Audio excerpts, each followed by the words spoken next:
Beautiful people, it has been a minute. Listen, more like almost 3 weeks, okay? But I am back, okay? And better than ever. Let's get into my top 5 in 2025. I have 5 books here that I absolutely thoroughly enjoy out of all the 65 books I've read so far, okay? So let's get into it.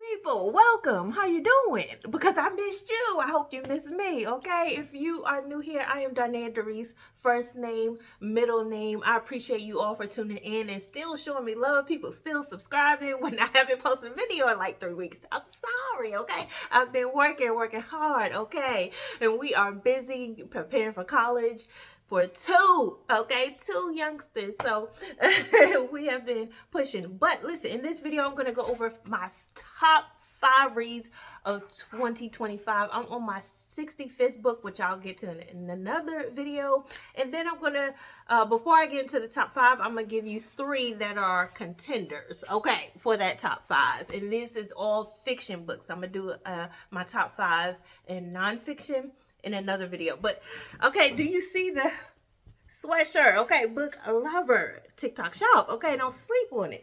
And this is the office chair I actually chose. Can you see? Okay, you see, I actually went with the tan one, y'all. I did like the black and purple one if you saw my short one helping me choose the office chair, but I just wanted the tan one. It had a little bit more cushion. Okay, let's get into it before I keep y'all too long. All right, so my contenders, I have 3. They're not in my top 5, but these would definitely be my top 10 fiction if I did one. And that's All the Sinners Bleed is 1. This book was my second S.A. Cosby reads, and it's my second favorite out of his whole collection so far. And man, this story, what I love about it is that it follows a black sheriff who's in a small town. And S.A. Cosby, if you know him, he's from Virginia, so he writes a lot about that Virginia, Norfolk, Hampton, Virginia Beach area, what's that, the Richmond area, and he gives some insight onto what it is to be a black working man in that area. In this fictional town here, though, this town voted on a black sheriff, and the black sheriff, he has to toggle. He goes through this struggle between satisfying the black constituents while also working with his other constituents and trying to serve everyone in the small town. But the small town ends up going through a lot of murders, if you will, school shooting. Like it fuses things there. It fuses church, hyper religious groups in here, and how they take superstition to use that in order to do bad deeds in the world, if you will, or to others. And then you find out what's going on. So it's a lot that gets impacted in here, and that he unpacks in this book. And I love this story because you get a little bit of humor. The black sheriff in this book, he is very aware, he's attentive. He also was a former military person as well. And one of the quotes that I highlighted or tabbed in here that I like, he says, "Waiting for the world to shed tears for your pain was like waiting for a statue to speak." That's on page 65, okay? He's going to drop some jewels up in here, okay? He said, waiting for the world to shed tears for you. It's like waiting for a statue to speak, meaning it's not going to happen. And I love that he put that nugget in this book, because we kind of, as a people, we kind of look to others like, hey, you should cry with us. You should feel our pain. You should see what we're going through, when essentially everyone is, in a sense, going through something. Every group has to struggle with something, with a way of life. That's just us as a global society, and we have to work together to make things happen. But if you're looking for, whether it's individual or group, to cry and shed your tears, it's really going to happen. So what do you have to do? You have to figure out how to heal, how to move forward, how to progress. Don't just sit and rest. Come on, you got to get going because you're living, and while you're living, you got to do the work. Okay, but this was a great read. So I have rated this 4.5. All right, my next runner-up is The Seven Husbands of Evelyn Hugo. This was a romance, okay? This was my first Taylor Jenkins read, and listen, Taylor can write a story. She wrote Evelyn so well, and Evelyn is a complex character.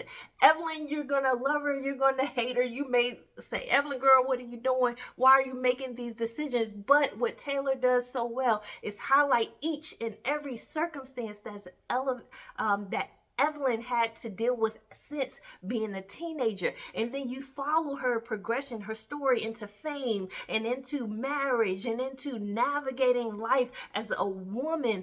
And as a person who is not looked upon as already someone who was already wealthy or someone who was in a certain stature, she kind of reinvented herself, and she did it so well, and she was so sharp. And things happened to Evelyn. Things happened by her own father, right? Things happened to other men on set by her, but she took control of her life, and she said, this is how I'm going to do it. And I love that. She also has this other complex relationship with a woman eventually, and how that it shows how that unfolds, but you get why she chooses the decisions she chose in this book. And that's one of the reasons I love that, because life is complex. People are complex. When you're learning about something, whether they're healthy or unhealthy, you begin to learn. If you pay attention to their behavior, their patterns, you begin to learn, why are they acting this way? Why do they talk this way? Why do they treat people this way? You pay attention to their life's journey and see, oh, okay, if I had to deal with that, maybe I would have chose that, or maybe I would have done something differently. But you see how different people handle different things, and you see why you're not really dealing with so many black or white. You're dealing with gray areas with life. You're not dealing with, this is the good person, this is the evil person. You're dealing with life, and you're dealing with healthy people and unhealthy people, okay? And you got a lot of unhealthy that's walking around looking like they got it all together, okay? But so this was a great read. It was more than romance to me. It almost gave like women's fiction mixed with contemporary fiction mixed with a little romance, okay? It would, she wrote this story, and I love Taylor's books based on what I read from her so far. She writes diverse characters so well. She puts black and brown characters in her work, and she writes from a genuine just general perspective that doesn't place any good or bad, shame or anything like that. She just has that way of telling the story so genuinely. So I do love that. But one of the things she says on page 207 is, never let anyone make you feel ordinary. And that's what I tabbed here. And if you reading that sentence tells you already a lot about how Evelyn views herself in the world, because she sees value within herself and she creates value for herself, okay? And the next runner-up is James Baldwin's Go Tell It on the Mountain.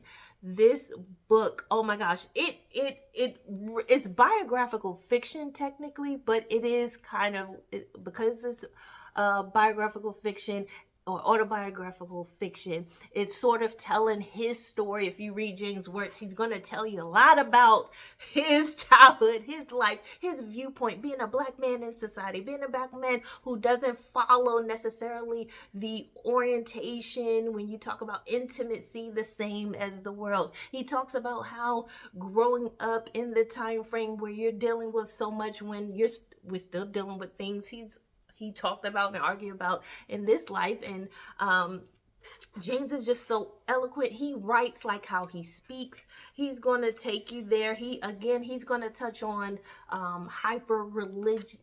religiosity in this story here. He's going to touch on how when you have a mother who's looking somewhat for a fatherhead, and who she chooses and why someone chooses to stay, and how they treat your children that comes into that blended family, and then the children that they have on their own or together. It's so much that he unpacks here.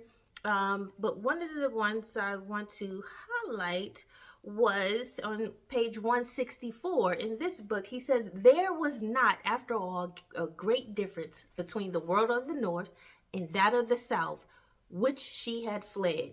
There was only this difference: the North promised more. And right here, what he's talking about is when he was essentially from Maryland, right? And then they went up to New York and Harlem, and he talks about how it was this notion that the North is better. The North that doesn't necessarily have to deal with so much racism or aggression or antagonistic behavior like the South does, and that simply wasn't the case. It was just the main difference. He points out the North promised more. The North promised you more opportunity, more jobs, more a little bit more diversity, if you will, but you found the same issues. So those were my runner-ups. 10 minutes for it. Stay tuned.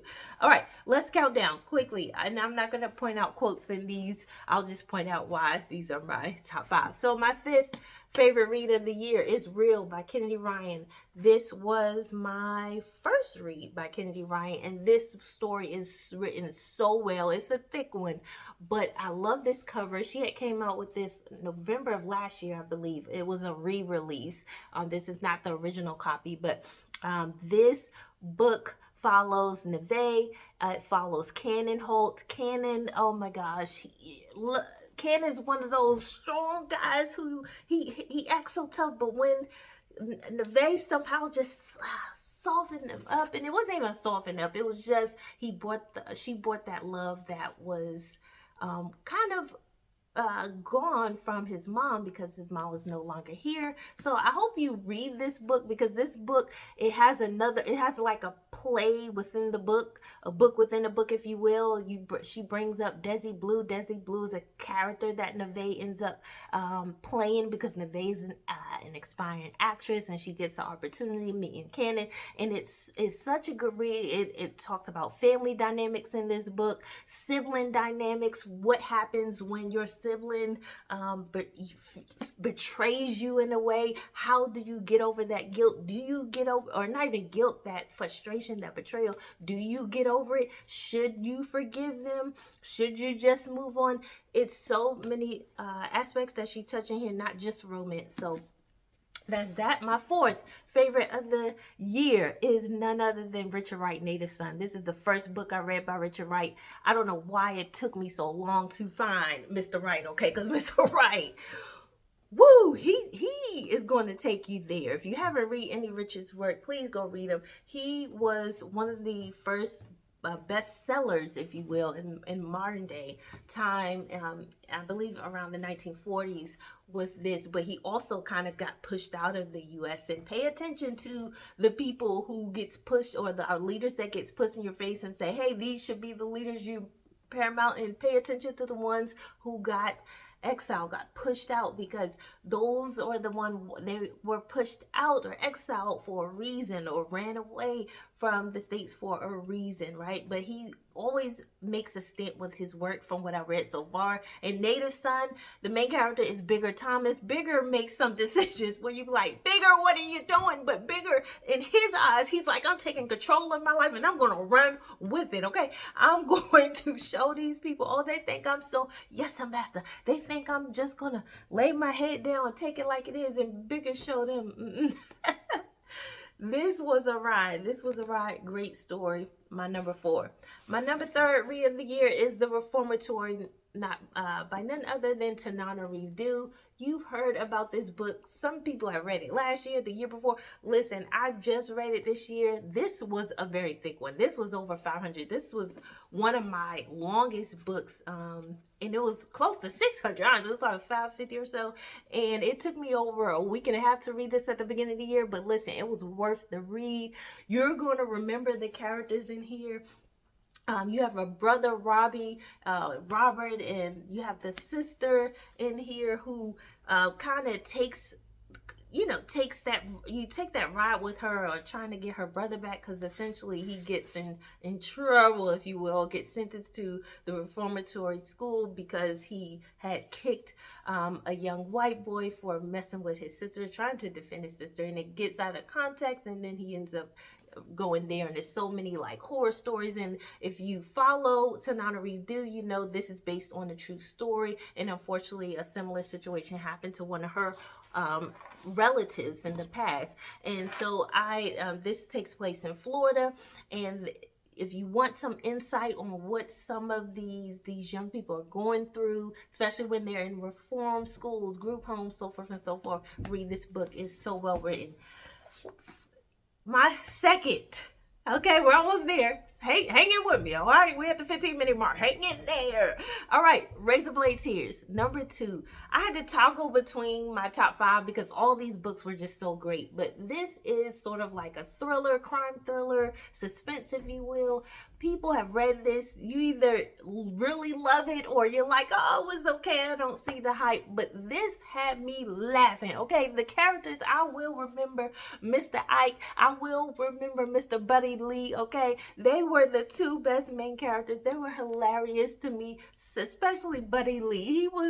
He was funny. Now Ike was about he was about that life, okay? He was about setting business straight, and these are two fathers who are conflicted because they have both had sons who were married. They were together, and something tragic happens to their sons, and they come together and they bound together. Let's solve this case and get it done, okay? Let's handle business.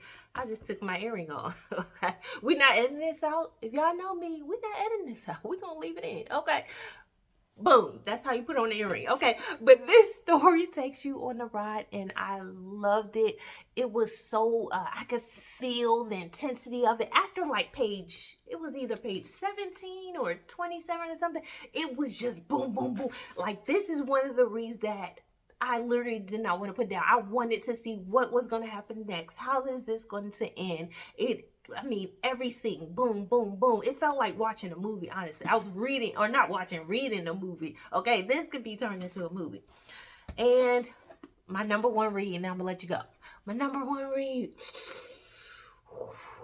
I'm sorry, y'all. This was my first Tia Williams read. This was gifted to me. Again, thank you, Jordan's Bookshelf. If you don't follow her, go ahead and follow her. Listen, this was my first Tia Williams read, 7 Days in June. By far the best romance book I read this year. Story-wise, substance-wise, the commentary, the dialogue, the intensity. Like, I could feel every emotion with Eva and Shane, which are the 2 main characters here. You're talking about young love here. You're talking about teenagers who are dealing with issues at home, issues with parenting. And one has a parent. Eva has her mother, but the mother is like, girl, what are you doing? Should you have been the mom? I don't know. The mom is a trip, right? You're dealing with self-harm. You're dealing with coming together to love each other at a young age and kind of bonding on that trauma. And they bonded so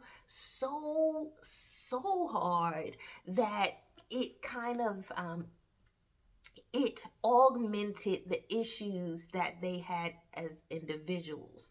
And then later on, something happened and they got separated, and life goes on, and they eventually both become successful authors who meet up, and they end up finding each other again together at a conference. And Eva didn't know Shane was going to be there. Shane ended up coming, and this is the best thing. I forget which chapter, if it was chapter 6. But it was chapter 6, I believe, Witch Trumps Monster. This was my favorite chapter. I even tabbed it. This chapter, Shane comes, they're in a conference, they're talking about their work, and both of them have written about each other in their fictional work, and they kind of disguise the relationship and the turmoil and what went on in their own books, and they have their own fanatics, their own fans, and then the fans start figuring things out, and they start slipping messages, subliminal messages back and forth when they're in the conference with each other. And it's so well, this was so well written. This was such a great story. It was I mean, it can be healing for some, it can be triggering for some, it can be like this. I wish she would extend it. Now, she came out with Audrey and Brass Are Just Friends, which follows the daughter from the mother in this book, Eva. And the daughter, what I like about how she wrote the daughter was intelligent. She was an academic. She